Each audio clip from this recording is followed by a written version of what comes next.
Senhor meu amado, bem-vindo de volta ao nosso encontro semanal, onde nós traçamos alguns conflitos, alguns paralelos entre personagens. E hoje nós vamos falar sobre os dois considerados últimos juízes.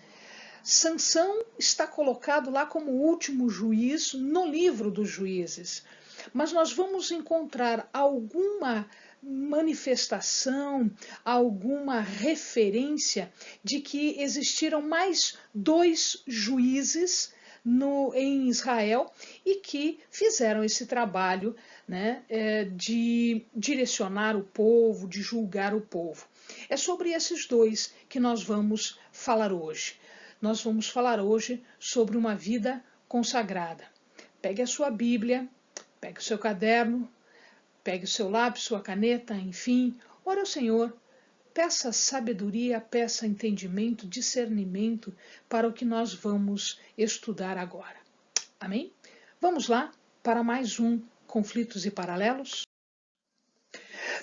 O primeiro deles vai ser Eli. Eli, o nome Eli, quer dizer Yahvé é elevado. Eli, na verdade, era um sumo sacerdote em Siló. Siló é o local onde o tabernáculo foi montado pela última vez. Então, os amados lembram que à medida que o povo caminhava pelo deserto, o tabernáculo era montado e desmontado à medida da necessidade. Então, quando se conquista a terra, na verdade, o tabernáculo ele descansa em Siló. Então, ele é montado ali e ali é que Eli desempenha as suas funções de sumo sacerdote.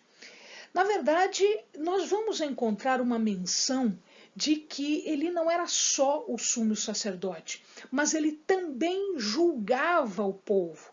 Então, na passagem que nós vamos ver um pouquinho mais para frente, onde diz que ele morre aos 98 anos, ele, na verdade, diz ali que ele julgou o povo por 40 anos.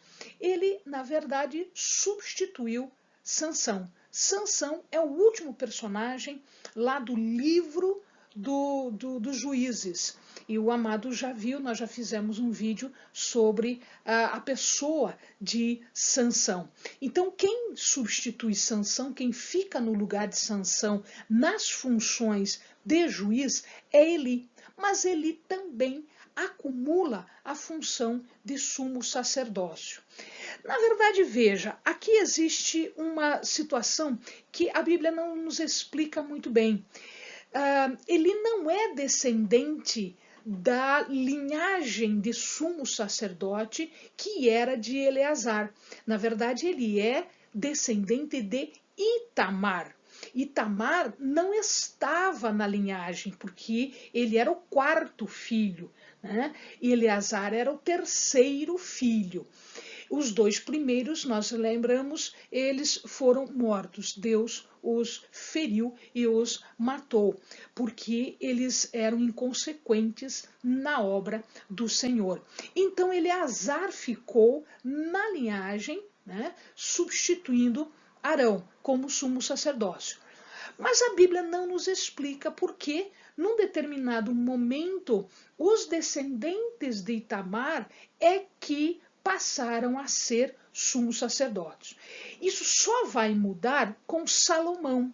Salomão, ele afasta os descendentes de Itamar e recompõe a linha sucessória correta, que é a de Eleazar. Mas isso acontece em Salomão, um pouquinho mais para frente. Ele morre, portanto, com 98 anos, né, e em derrota. Então, nós vamos observar aqui, em 1 Samuel 4, do 19 em diante, ele vai contar os problemas que foram enfrentados por Eli no momento da sua morte. Ele morreu em decorrência disso. Então, o capítulo 4, ele fala de uma derrota que o povo de Deus sofreu perante os filisteus. E nesta derrota, num determinado momento, eles pediram para levar a arca. Quem levou a arca foram os 2 filhos de Eli. Nesta batalha, onde a arca foi requerida exatamente para imagina-se, com o poder da arca, deveria haver uma vitória, né? Foi muito pelo contrário. Os filisteus ganharam a guerra, foram 4.000 mortos nesta batalha, e nesta batalha também 4.000 mortos, né, no campo de batalha, e depois, mais para frente, pelejaram os filisteus, diz o versículo 4:10, pelejaram os filisteus e Israel foi derrotado e fugiram cada um para sua tenda. Foi tão grande a derrota, pois caíram de Israel 30.000 homens de infantaria. E aí diz no 11, foi tomada a arca de Deus e os 2 filhos de Eli, Ofni e Finéias, foram mortos. Quando Eli soube disso, quando ele recebe essa notícia, ele cai para trás, né, pelo impacto da notícia, e ele quebra o pescoço e ele morre. Então, no mesmo dia, 4.000 mortos no início, 30.000 homens depois de infantaria, depois os 2 filhos dele, mais a arca foi tomada. Então, derrota do exército, a arca tomada, os filhos mortos. Quando ele soube de tudo isso, ele morre. Ele morre. Tá? A esposa de Finéias, ela estava grávida nos últimos dias de gravidez e ela acaba tendo um parto prematuro por conta da notícia, e aí nasce uma criança a qual ele dá o nome de Icabod, ou Icabode, que quer dizer sem glória, sem presença. Então, aqui Eli morre em desgraça, em derrota, tá? E a gente vai estudar por que acontece isso aí. Muito bem, a descendência, vamos lá, vamos começar a ver. A descendência dele é Ofni e Finéias.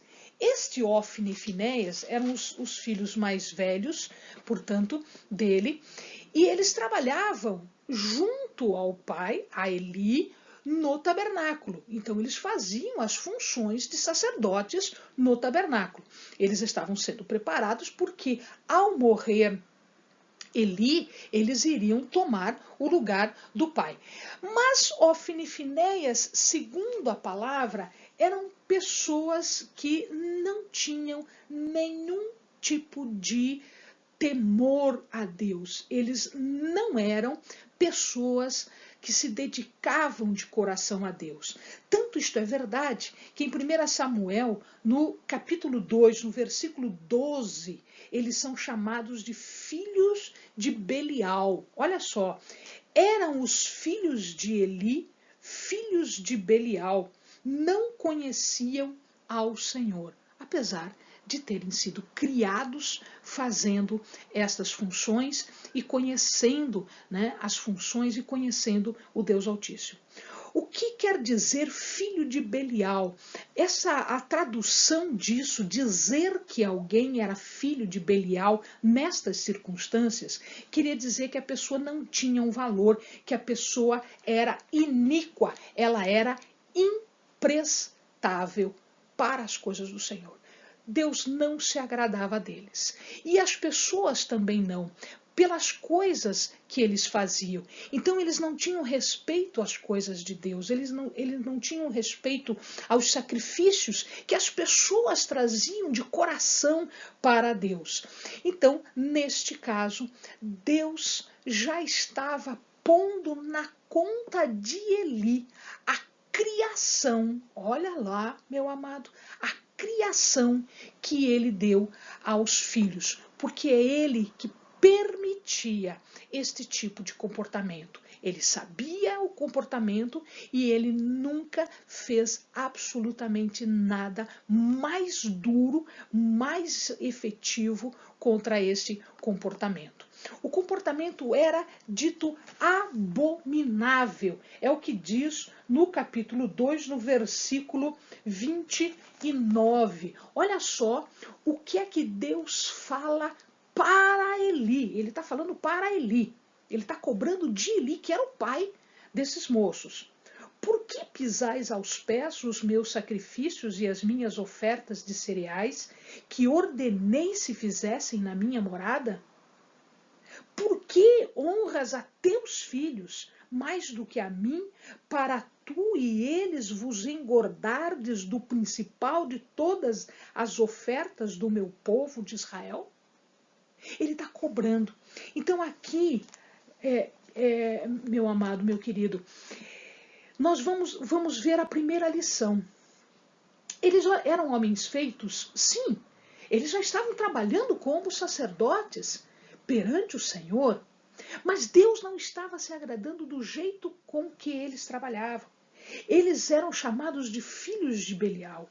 Deus chama Eli e diz: olha, você está preferindo os teus filhos a mim. Você não está educando os teus filhos. Você está zombando das ofertas e dos sacrifícios que são trazidos para mim, coisas que eu determinei para fazer. Então ele está chamando a atenção agora de Eli para algo que ele não estava fazendo corretamente. Então quando ele chamava a atenção, mais ele passava a mão na cabeça do que ele fazia qualquer coisa. Ele não fazia algo efetivamente, ele não educava, ele não regulava as coisas conforme deveriam ser feitas, e ele deveria fazer isso porque ele era o sumo sacerdote. Ele era o responsável perante Deus e perante o povo. Então, o que nós vamos ver aqui?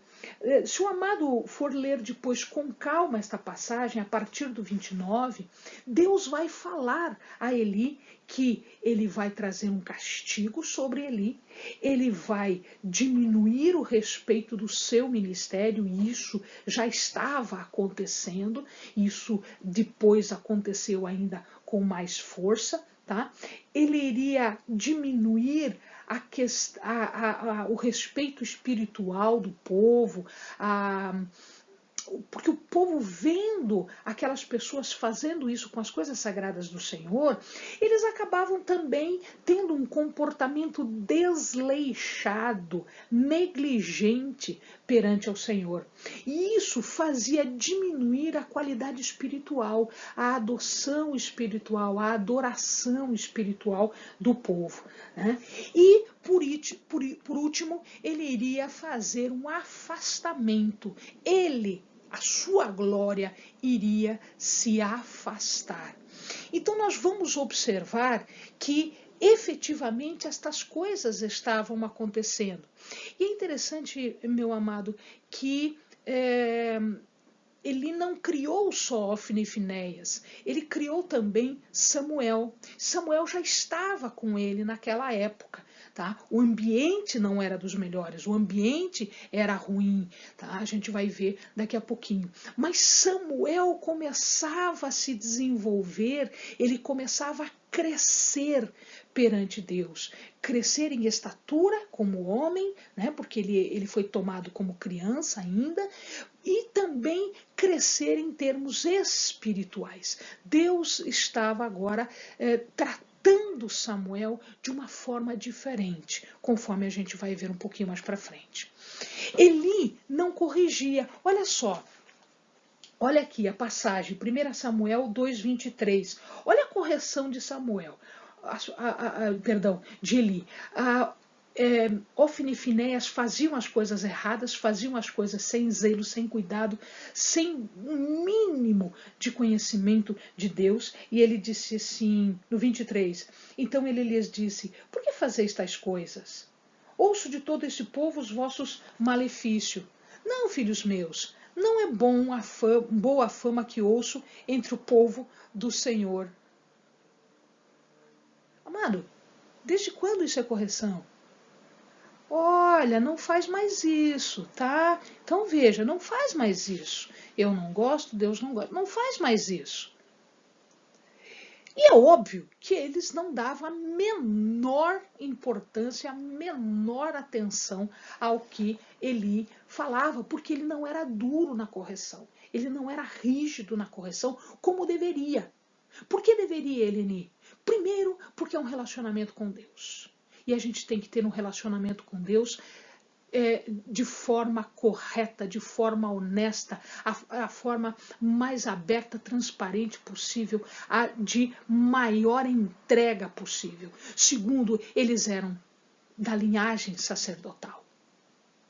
Mais ainda, se exige mais ainda, porque eles tinham esta herança com eles. E eles eram, mais ainda, terceira razão, eles eram descendentes de um sumo sacerdote. Eles seriam sumos sacerdotes. Como é que eles iam oficiar perante Deus desse jeito?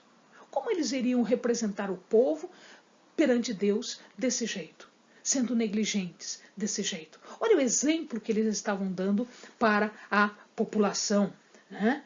Então, 3,13, olha aqui. Pois já lhe disse que julgarei a sua casa para sempre, pela iniquidade que ele bem conhecia. Seus filhos se fizeram execráveis, e ele não os repreendeu. Este tipo de palavra que ele estava dando para os seus filhos não era repreensão. Não era repreensão. Isto que sirva de lição para nós, meu amado, para os nossos descendentes, para aqueles que nós temos obrigação de dar o melhor, de explicar o melhor. E veja, eu não estou falando só de pais e filhos, eu estou falando de toda vez que nós estivermos assumindo um ofício, assumindo um papel, assumindo algo na direção de Deus, nós temos que fazer com o melhor para nós. E aqueles que estão na nossa dependência, filhos, novos convertidos, pessoas às quais nós conversamos, falamos, ensinamos, nós devemos ser exemplos. Que a nossa palavra não seja a única coisa, mas que a nossa vida seja a melhor lição. Tá? Eli era um homem correto, tanto é que ele foi juiz por 40 anos. Então, se ele foi juiz por 40 anos, se ele foi sumo sacerdote por todo esse tempo, e Deus não o havia tirado, é porque ele foi correto todo esse tempo. Mas ele errou. Uma falha que ele teve, né, foi exatamente não exigir daqueles a quem ele ensinava que fizessem o mesmo. Então foi uma falha de educação. E ele teve essa falha. Ele teve uma falha de repreensão. Às vezes, quando uma pessoa que está num nível espiritual mais alto do que nós, ou numa posição um pouquinho diferente do que a nossa, quando ele nos repreende, quando estas pessoas nos repreendem, quando Deus nos repreende, através de uma pessoa ou diretamente, nós devemos ouvir e nós devemos atentar para as palavras desta pessoa ou de Deus. Exatamente porque o restante da história vai mostrar a desgraça, vai mostrar a derrota. Eles morreram em derrota, eles não morreram vitoriosos, eles morreram em desgraça, como Eli morreu. Eli morreu sabendo que o povo tinha perdido a batalha, muitas pessoas tinham morrido, os seus 2 filhos tinham morrido, a arca havia sido prisioneira. E por que a arca foi prisioneira? Exatamente como punição. Deus permitiu que a arca fosse tomada pelos filisteus. Tá? E depois ele mesmo morre, correto? Tanto isto é que a esposa de Finéias, percebendo toda a situação, com uma mente esclarecida de tudo isso, deu nome ao seu filho. E acabou. A glória de Deus se foi. Né? É o que a gente observava aqui. 4:11, tá? Foram tomada a arca de Deus e os 2 filhos de Eli, Ofni e Finéias, foram mortos. Né? E logo quando ele soube, ele próprio, Eli, morreu. E depois o nascimento antecipado, foi um parto prematuro do filho de Finéias. Correto? Muito bem. Por outro lado, nós temos Samuel. Samuel tem uma história um pouquinho diferente desta. Né? Na verdade, o livro de Samuel, ele começa falando da história de Samuel, de como, né, a sua mãe, o seu pai procediam. Então a gente vai ver aqui, Samuel quer dizer nome de Deus, ou seu nome é Deus. Samuel pode ser dito também, seu nome é El no sentido de Deus. Então a gente já coloca aqui, seu nome é Deus ou nome de Deus. E este nome já foi dado, né, para a mãe de Samuel no início da gravidez.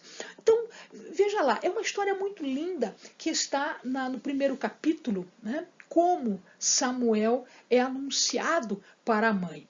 Ele era filho de Eucana, que era um coatita. Olha lá, que coisa interessante, ele era um coatita. E de Ana. Ana era uma das mulheres de Eucana. Eucana era casado com Ana e Penina. Ana quer dizer graça e Penina quer dizer pérola. O que acontece muitas vezes, aliás, os amados já estão bem à vontade com isso, né?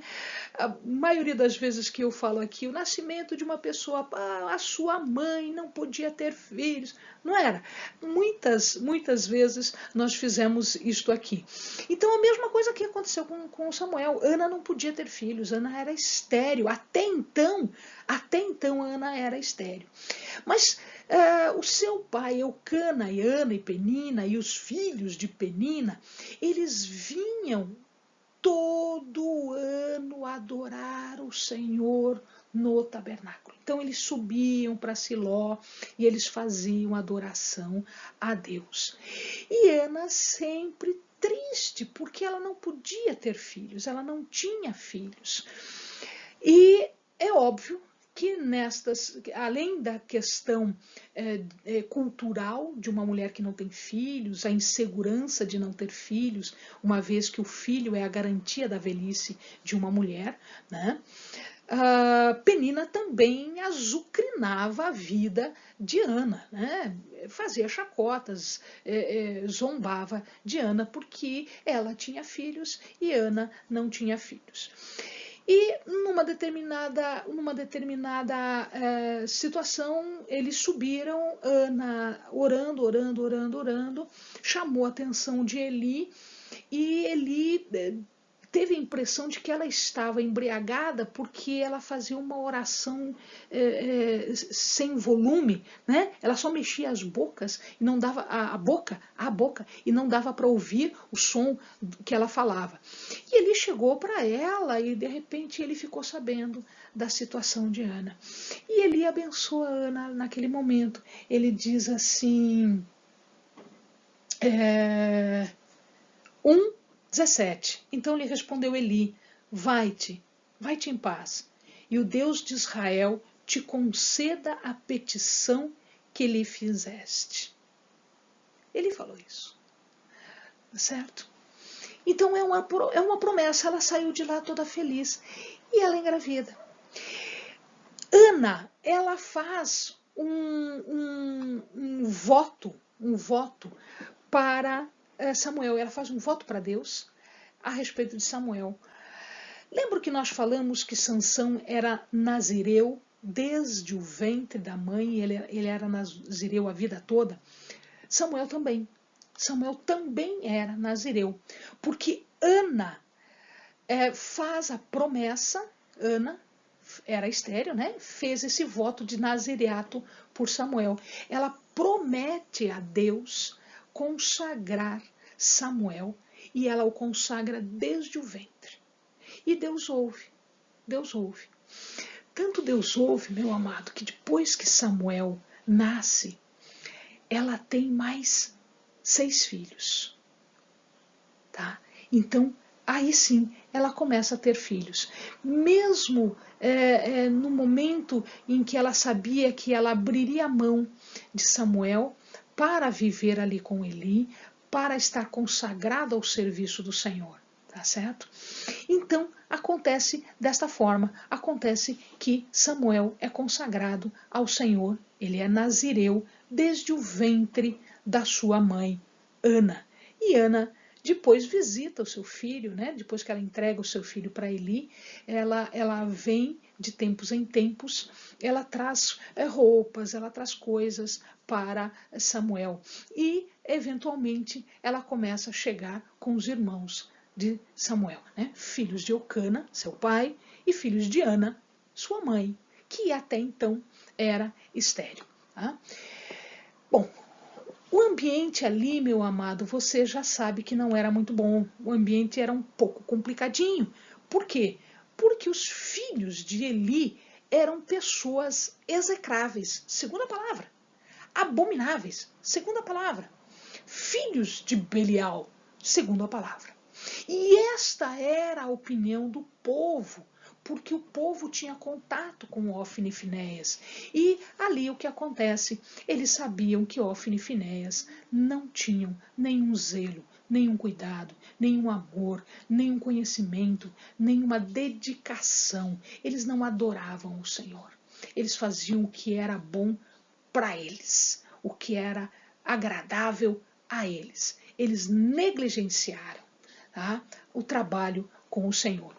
E isso foi trazendo uma situação bem mais complicada, porque, veja, a glória do Senhor vai se afastando, o favor do Senhor vai se afastando. E isso, de fato, foi acontecendo aos poucos. Né? O que acontece é que, veja lá, a partir do capítulo 3 de Samuel, olha que coisa interessante, né? Deixa eu só ler um pouquinho antes, eu acho importante também isso daqui. 2, 26. Capítulo 2, 26, está escrito assim: E o menino Samuel crescia em estatura e em graça diante do Senhor e diante dos homens. Por quê? Porque ele era diferente de Ofni e Finéias. Quando Deus olhava para aquele lugar, ele via 2 filhos de Belial, que o sumo sacerdote não corrigia, preferia não corrigir, tá? Preferia fazer o que seus filhos achavam melhor do que o que Deus determinava, o serviço dele. Tá? Mas ele via também um menino que ia crescendo, um menino que estava atento, um menino que ouvia, um menino que tinha um coração aberto, um menino nazireu que era ávido pela presença de Deus, que era ávido pelas coisas de Deus. E ele já estava trabalhando ali. E Deus, então, havendo de substituir, ele chama Samuel. Ele chama, na verdade, 3 vezes. Mas Samuel não conhecia, Samuel não sabia. Né? Então ele chama, veja lá, 1 Samuel 3,4. O Senhor chamou, Samuel, Samuel. E ele respondeu, eis-me aqui. Tá? E correu para Eli, achando que foi Eli que chamou ele. Né? Eis-me aqui. Pois não, o que o senhor quer? Não, não quero nada, vai dormir, rapaz. Dali a pouco, 3:4, já vimos 3:6, tornou o Senhor a chamar Samuel. E Samuel se levantou, foi a Eli e disse, eis-me aqui. E Eli, rapaz, vai dormir. Eu não te chamei. E a mesma coisa no 8. O Senhor tornou a chamar a Samuel pela terceira vez, e Samuel se levantou, foi a Eli e disse-lhe: Eis-me aqui, pois me chamaste. Amado, demorou três tempos, 3 vezes, para Eli entender que não era ele que estava chamando, mas que alguém estava chamando. Ora, quem estaria chamando Samuel? Deus estava chamando Samuel. Então ele entendeu. Ah, Deus está chamando o menino. Tá? Olha que coisa interessante. Naqueles dias, diz o versículo 1, a palavra do Senhor era muito rara. Deus estava se afastando. Deus não falava. Deus não dizia mais nada. Deus não diz mais nada quando estas circunstâncias estão acontecendo. As visões não eram frequentes. Por quê? Porque sem Deus você não ouve nada, você não vê nada. Deus não se manifesta. Será? Estou pensando aqui. Será que Eli já tinha se esquecido que Deus chama? Demorou três chamadas para ele entender. E aí ele diz assim: vai, deita de novo. Se ele te chamar, dirás, no 9 está escrito isso: fala, Senhor, pois o teu servo ouve. E Deus vai, 4ª vez, veio o Senhor e ali esteve, chamando como das outras vezes: Samuel, Samuel. Respondeu Samuel: fala, pois teu servo ouve. E aí Deus fala com Samuel. Deus diz o que vai acontecer com Eli.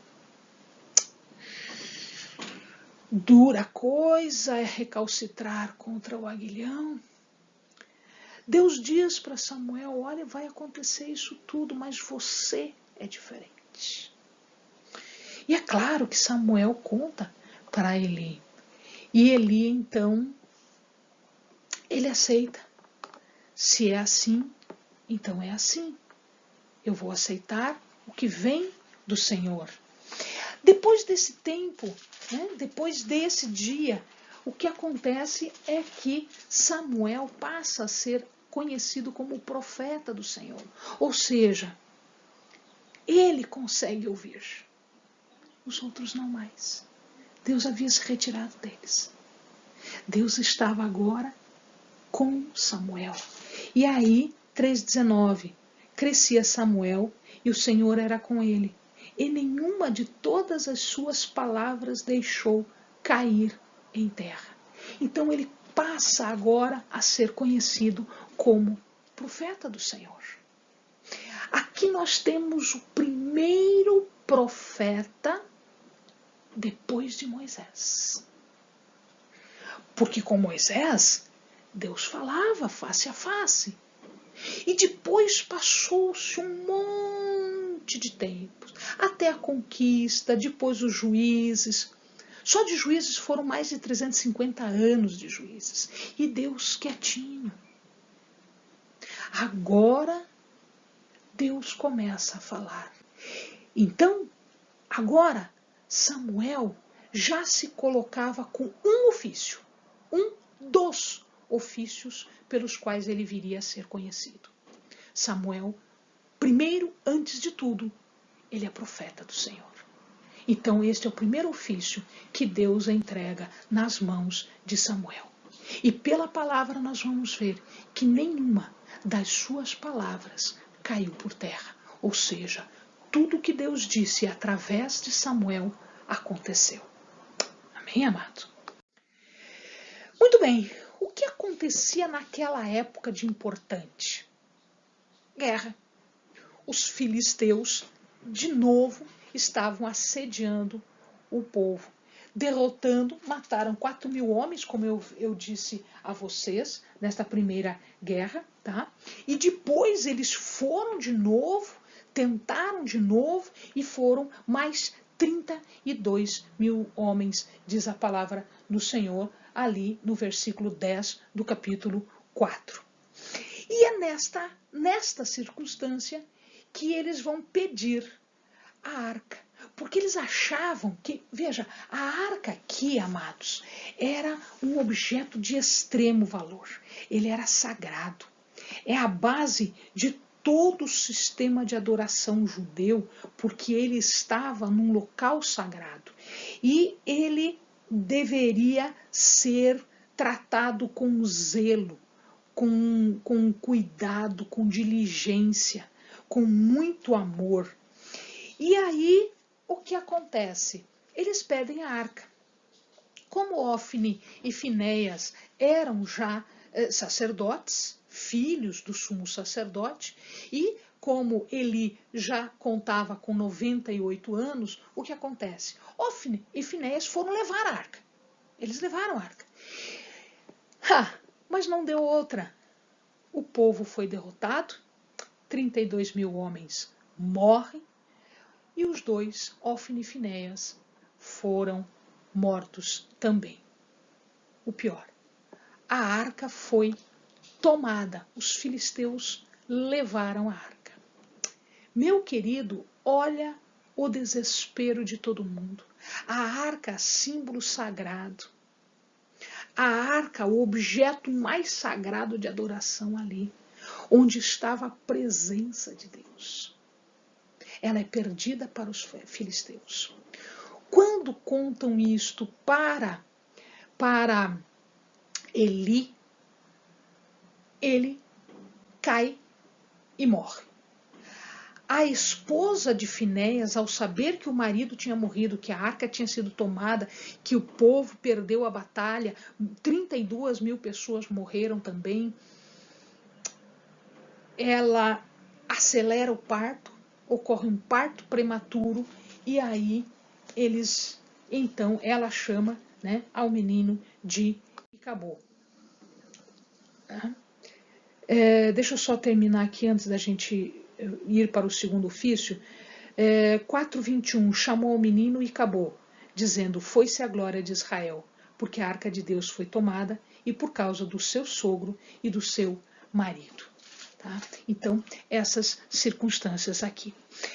Muito bem, amado, a Bíblia não fala agora, mas ela fala depois a gente fica sabendo, Samuel teve que sair daquele local. Por quê? Porque os filisteus tomaram Siló, eles tomaram Siló, e todo aquele local de adoração, o templo, né, o tabernáculo, na verdade não era o templo, era o tabernáculo, aquilo tudo foi destruído, eles tomaram tudo isso, e então o que acontece é que Samuel saiu daquele local.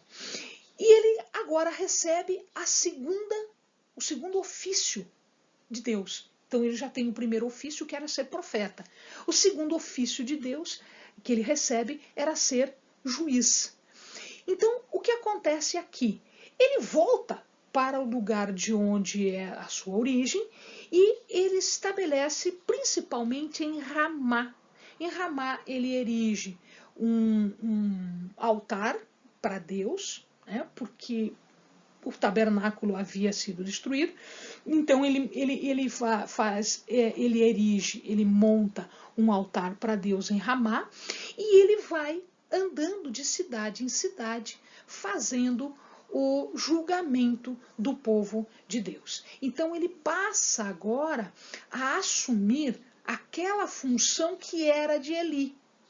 Quando Eli morre com ele o ser juiz, né? O ser juiz, aquilo que ele recebeu de Sansão, agora ele está passando para Samuel, porque os dois filhos tinham morrido, certo? Ele só tinha netos pequenos e, portanto, não passou de imediato. Então passa a função para Samuel. E aí acontece uma coisa interessante. O povo começa a discutir e pedir um rei. Samuel achava o seguinte, ele fez isso porque o Senhor permitiu, era a vontade permissiva, não era a vontade de Deus, mas era a vontade permissiva, até porque cumpre-se a promessa que Deus tinha feito para Abraão a respeito do cetro, a respeito do trono, né, os descendentes. Então o que acontece aqui? Para Samuel, apesar dele ter ungido reis, e ele ungiu 2 reis, a gente vai ver isso, para ele o governo era de Deus. Então não importa quem é o rei, não interessa se é Saul, se é Davi, não me interessa. Interessa é que o governo é de Deus.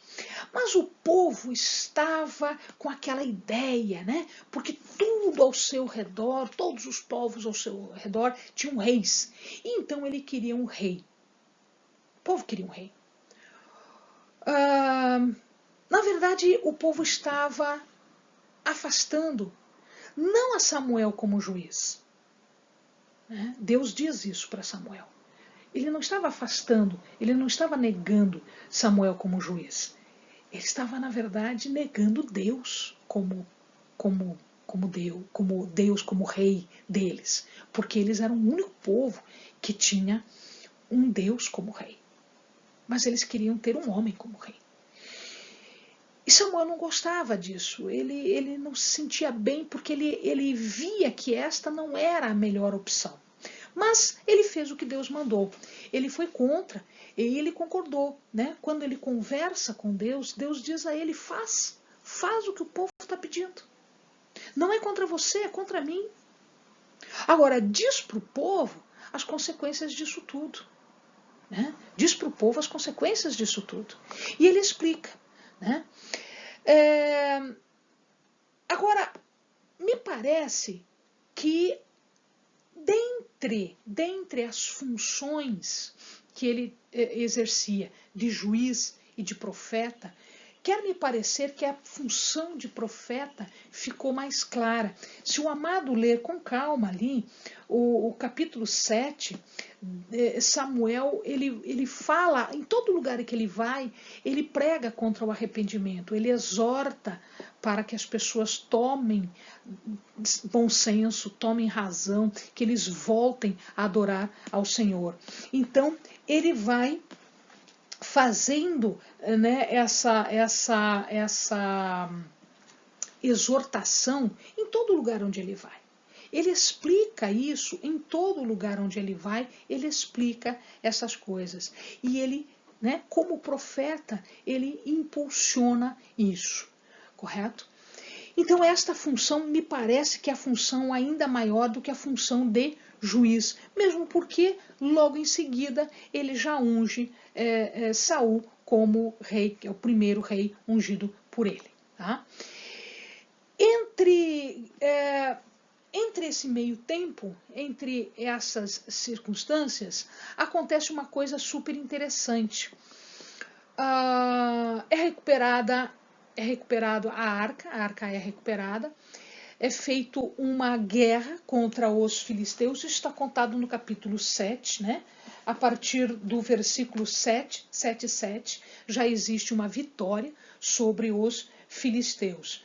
E aí eles ganham sobre os filisteus, eles ganham a batalha contra os filisteus e ele vai erigir agora em honra a Deus pela vitória contra os filisteus, ele vai erigir um altar entre as cidades de Mispa e Sem. Isto está no versículo 12. Né? E ele coloca ali e a chama de Ebenezer. Né? Então tomou Samuel uma pedra e a pôs entre Mispa e Sem. Ele chamou Ebenezer, que é pedra de ajuda, né? Dizendo, até aqui nos auxiliou o Senhor. Essa passagem em Ebenezer, né, ela é muito conhecida, assim como Icabô também é muito conhecida dos amados. Muito bem, então, pedido o rei, ele explica toda a questão de se ter um rei. as implicações de se ter um rei.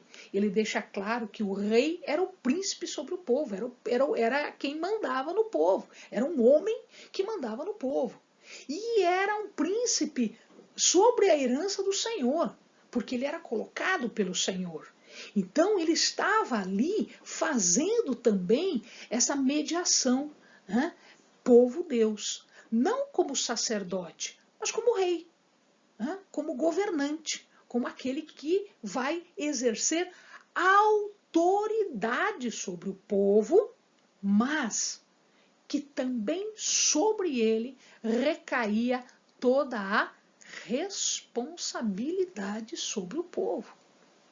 E aí Samuel explica isso para o povo, e o povo diz, não tem problema nenhum, a gente quer, ok, a gente aceita o jugo de uma pessoa sobre nós, nós queremos um rei.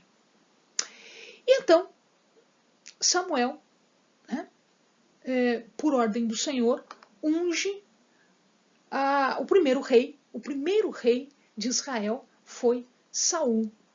A gente vai falar sobre Saul um pouquinho mais para frente. Tá?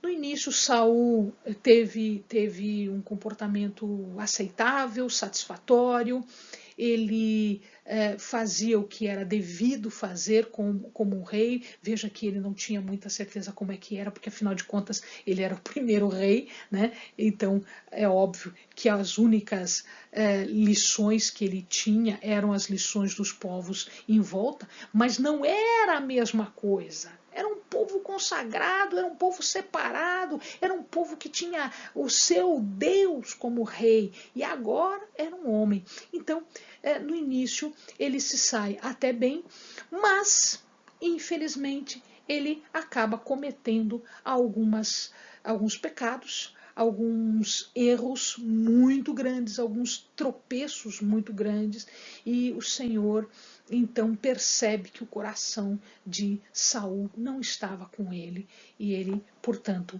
acaba substituindo Saul por Davi. Né? Ele é cortado, portanto, e Davi é seu substituto. E aqui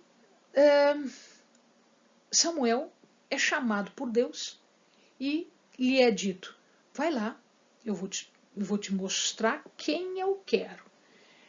Quando eu disser é este, você unge, porque este é segundo o meu coração. Porque Saul foi segundo o povo, foi para os olhos do povo. Era um homem alto, bonito, forte, vistoso, um rei. Mas não era para os olhos de Deus um rei. Davi não. Davi foi para os olhos de Deus um rei. E ainda vivo, Samuel vai, por ordem do Senhor, ele vai e unge Davi como rei. Davi, ele leva mais ou menos uns 10 anos para ser efetivamente rei de Israel, rei total de Israel. Ele reina um tempo sobre uma parte e depois ele reina sobre todo o reino de Israel. Conforme a gente vai ver mais para frente, a gente vai falar de Davi mais para frente para os amados. Amém? Então, ele é não só um profeta, não só... Então vamos ver, pera lá, vamos ver. Ele não só um profeta, ele não só um juiz que desempenhou suas funções enquanto o povo não pede um rei, mas ele também é um intercessor do povo. Ele ora direto para o povo. E ele unge 2 reis. Ele unge 2 reis. O rei, vamos dizer assim, um rei de fachada, um rei bonito, um rei vistoso, um rei de aparência. Quando se fala de rei, você imagina aquele rei, né? Mas não era segundo o coração de Deus. Segundo o coração de Deus, no coração de Davi havia um rei. E foi este que depois Deus chama e que Samuel unge. Tá? Ele foi um grande profeta. Mas, meu amado, Sempre tem um mas, Eleni. Amados, somos pessoas e sujeitos a mas. Acontece que Samuel teve 2 filhos, Joel e Abias. Dizem alguns estudiosos que foi por causa deles que o povo pediu um rei. Por quê? Porque Joel e Abias estavam indo, eles estavam começando a andar no caminho de Ofni e Finéias, ou seja, não eram pessoas dignas de continuar o trabalho do pai. Aqui Samuel cometeu o mesmo erro que Eli cometeu. Ele não soube educar os seus filhos. Ele não soube disciplinar os seus filhos. E a palavra diz que os 2 filhos não eram capazes de servir, não eram dignos de servir como juízes. E o povo percebeu isso. Então, muitos dos estudiosos da palavra, eles dizem que uma das razões pelas quais o povo pediu uma outra pessoa não foi por desrespeito a Samuel, mas porque eles estavam vendo como era Joel e Abias. Amado, a palavra diz que os nossos filhos, e não estou falando só dos nossos filhos carnais, né? Que os nossos filhos, mais os carnais, mas eles são a riqueza, eles são as pérolas, os diamantes, né? As joias da nossa vida. Eli não conseguiu manter isso e ele perdeu tudo por isso. Samuel não conseguiu também manter isso em relação aos seus filhos. Deus não lhe tirou, né? Mas o ofício de profeta foi mantido, mas o ofício de juiz lhe foi tirado, né? Isso foi para Saul e depois para Davi. Fica aqui uma lição para nós, amém, amados? Para a nossa vida pessoal, para as responsabilidades que nós temos em relação aos nossos ofícios, aos dons que o Senhor nos dá, ao ministério que o Senhor nos dá e também àqueles que seriam os nossos sucessores. É por isso que às vezes quando o pregador ele fica temeroso de falar o que ele tem que falar, né? Isso é perigoso. Quem está ensinando, quem está pregando, quem está disciplinando filhos, discípulos, novos convertidos, não pode ter medo de disciplinar, de ensinar, de dizer o que está certo, o que está errado, e quando estiver errado, de punir. Isso será cobrado de nós. Então, quando você tiver que dizer alguma coisa, meu amado, diga. Se você tiver que disciplinar conforme está na palavra de Deus, discipline. Discipline. Porque, senão, isso vai ser cobrado do amado. Amém, meu querido? Bons estudos, que o Senhor possa falar mais profundamente nos seus corações. Amém? Até!